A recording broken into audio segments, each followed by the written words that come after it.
ओम शांति। 1 मई 1984 की अव्यक्त वाणी का टॉपिक है विस्तार में सार की सुंदरता। विस्तार में सार की सुंदरता।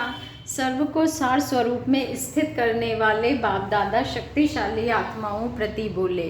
बाप दादा विस्तार को भी देख रहे हैं और विस्तार में सार स्वरूप बच्चों को भी देख रहे हैं। विस्तार इस ईश्वरीय वृक्ष का श्रृंगार है और सार स्वरूप बच्चे इस वृक्ष के फल स्वरूप हैं। विस्तार सदा वैरायटी रूप होता है और वैरायटी स्वरूप की रौनक सदा अच्छी लगती है। वैरायटी की रौनक वृक्ष का श्रृंगार जरूर है, लेकिन सार स्वरूप फल शक्तिशाली होता है। विस्तार को देख सदा खुश होते हैं और फल को देख शक्तिशाली बनने की शुभ आशा रखते हैं। बाप दादा भी विस्तार के बीच सार को देख रहे थे। विस्तार में सार कितना सुंदर लगता है, यह तो सभी अनुभवी हो। सार की परसेंटेज और विस्तार की परसेंटेज दोनों में कितना अंतर हो जाता है, यह भी जानते हो ना। विस्तार की विशेषता अपनी है और विस्तार भी आवश्यक है, लेकिन मूल्य सार स्वरूप फल का होता है। इसलिए बाप दादा दोनों को देख हर्षित होते हैं। विस्तार रूपी पत्तों से भी प्यार है, फूलों से भी प्यार तो फलों से भी प्यार। इसलिए बाप दादा को बच्चों के समान सेवाधारी बन मिलने आना ही पड़ता है। जब तक समान नहीं बने तो साकार मिलन मना नहीं सकते। चाहे विस्तार वाली आत्माएं हैं, चाहे सार स्वरूप आत्माएं हैं, दोनों ही बाप के बने अर्थात बच्चे बने। इसलिए बाप को सर्व नंबरवार बच्चों से मिलन भावना का फल देना ही पड़ता है। जब भक्तों को भी भक्ति का फल अल्पकाल का प्राप्त होता ही है, तो बच्चों का अधिकार बच्चों को अवश्य प्राप्त होता है।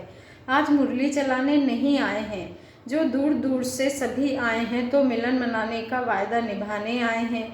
कोई सिर्फ प्रेम से मिलते, कोई ज्ञान से मिलते, कोई समान स्वरूप से मिलते, लेकिन बाप को तो सबसे मिलना ही है। आज सब तरफ से आए हुए बच्चों की विशेषता देख रहे थे। एक दहली की विशेषता देख रहे थे। सेवा की आदि का स्थान है और आदि में भी सेवाधारियों को सेवा की आदि के लिए जमुना का किनारा ही प्राप्त हुआ। जमुना किनारे जाकर सेवा की ना। सेवा का बीज भी दिल्ली में जमुना किनारे पर शुरू हुआ और राज्य का महल भी जमुना किनारे पर ही होगा।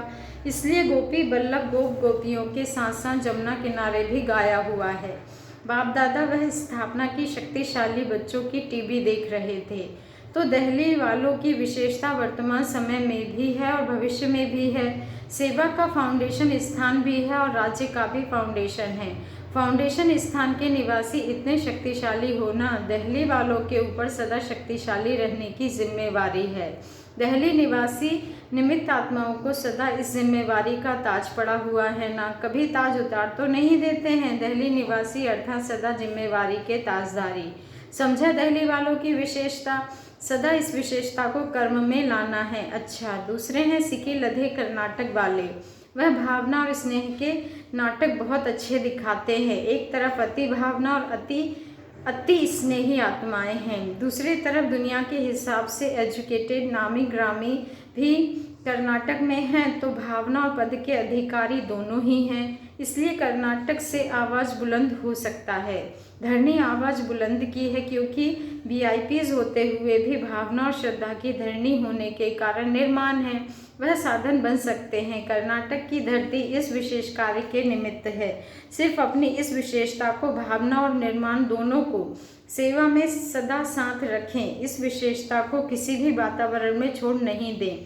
कर्नाटक की नाव में 2 चप्पू है, इन दोनों को साथ साथ रखना, आगे पीछे नहीं, तो सेवा की नाव धरनी की विशेषता की सफलता दिखाएगी। दोनों का बैलेंस नाम वाला करेगा। अच्छा, सदा स्वयं को सार स्वरूप अर्थात फल स्वरूप बनाने वाले, सदा सार स्वरूप में स्थित हो औरों को भी सार की शक्ति में स्थित करने वाले, सदा शक्तिशाली आत्मा, शक्तिशाली याद स्वरूप, शक्तिशाली सेवाधारी, ऐसे समान स्वरूप मिलन बनाने वाले श्रेष्ठ आत्माओं को बाप दादा का याद प्यार और नमस्ते। और हम रूहानी बच्चों का रूहानी बाप दादा को दिल से याद प्यार, गुड मॉर्निंग और नमस्ते। शुक्रिया बाबा, शुक्रिया। अव्यक्त बाप दादा की पार्टियों से मुलाकात। फर्स्ट पॉइंट है, सदा अपने को बाप के वर्षे के अधिकारी अनुभव करते हो। अधिकारी अर्थात शक्तिशाली आत्मा, ऐसे समझते हुए कर्म करो। कोई भी प्रकार की कमजोरी रह तो नहीं गई है। सदा स्वयं को जैसे बाप वैसे हम बाप सर्वशक्तिमान है तो बच्चे मास्टर सर्वशक्तिमान हैं। इस स्मृति से सदा ही सहज आगे बढ़ते रहेंगे। यह खुशी सदा रहे, क्योंकि अब की खुशी सारे कल्प में नहीं हो सकती। अब बाप द्वारा प्राप्ति है, फिर आत्माओं द्वारा आत्माओं को प्राप्ति है। जो बाप द्वारा प्राप्ति होती है वह आत्माओं से नहीं हो सकती। आत्मा स्वयं सर्वज्ञ नहीं है, इसलिए उससे जो प्राप्ति होती है वह अल्पकाल की होती है, और बाप द्वारा सदा काल की प्राप्ति अविनाशी होती है। अभी बाप द्वारा अविनाशी खुशी मिलती है। सदा खुशी में नाचते रहते हो ना, सदा खुशी के झूले में झूलते रहो। नीचे आया और मैला हुआ, क्योंकि नीचे मिट्टी है। सदा झूले में तो सदा स्वच्छ, बिना स्वच्छ बने बाप से मिलन मना नहीं सकते। जैसे बाप स्वच्छ है, उससे मिलने की विधि स्वच्छ बनना पड़े, तो सदा झूले में रहने वाले सदा स्वच्छ। जब झूला मिलता है तो नीचे क्यों आते? झूले में ही खाओ पियो चलो। इतना बड़ा झूला है, नीचे आने के दिन समाप्त हुए, अभी झूलने के दिन है। तो सदा बाप के साथ सुख के झूले में, खुशी प्रेम आनंद के झूले में झूलने वाली श्रेष्ठ आत्माएं हैं। यह सदा याद रखो। जब भी कोई बात आए तो यह वरदान याद करना, तो फिर से वरदान के आधार पर साथ का झूलने का अनुभव करेंगे। यह वरदान सदा सेफ्टी का साधन है। वरदान याद रहना अर्थात वरदाता याद रहना। वरदान में कोई मेहनत नहीं, सर्व प्राप्तियां सहज हो जाती है। सेकंड पॉइंट है, सभी अपने को श्रेष्ठ भाग्यवान आत्मा अनुभव करते हो। सबसे बड़ा भाग्य भाग्य विधाता अपना बन गया। सदा इस श्रेष्ठ भाग्य की खुशी और नशा रहे। यह रूहानी नशा है जो सदा रह सकता है। विनाशी नशा सदा रहे तो नुकसान हो जाए। तो इस रूहानी नशे में बाबा कहते हैं, तो इस रूहानी नशे में होगा। जो इस रूहानी नशे में होगा उसको स्वतः ही इस पुरानी दुनिया की आकर्षण भूली हुई होगी। ना पुरानी देह ना पुराने देह के संबंध, सभी सहज ही भूल जाते हैं। भूलने की मेहनत नहीं करनी पड़ती। देह भान भी भूला हुआ होगा। आत्माभिमानी होंगे। सदा देही अभिमानी स्थिति ही संपूर्ण स्थिति है। तो सदा इसी स्मृति में रहो कि हम भाग्यवान आत्माएं हैं। कोई साधारण भाग्यवान, कोई श्रेष्ठ भाग्यवान है।